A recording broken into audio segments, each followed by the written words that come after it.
Kembali dulu kita bagi kembali dulu. Oke, jadi di sini mohon kalau teman-teman kasih teriak Pak gitu lah. Jadi bisa gitu, bisa gitu. Bisa.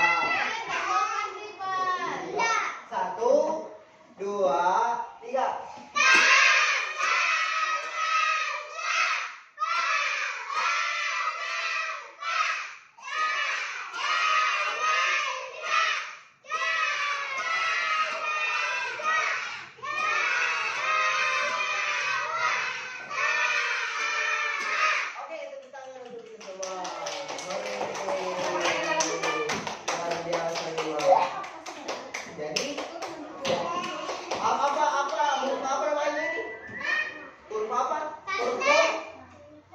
Lonta.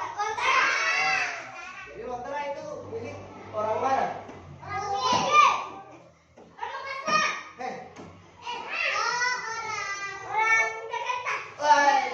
Orang Surabaya. Orang Topeng. Orang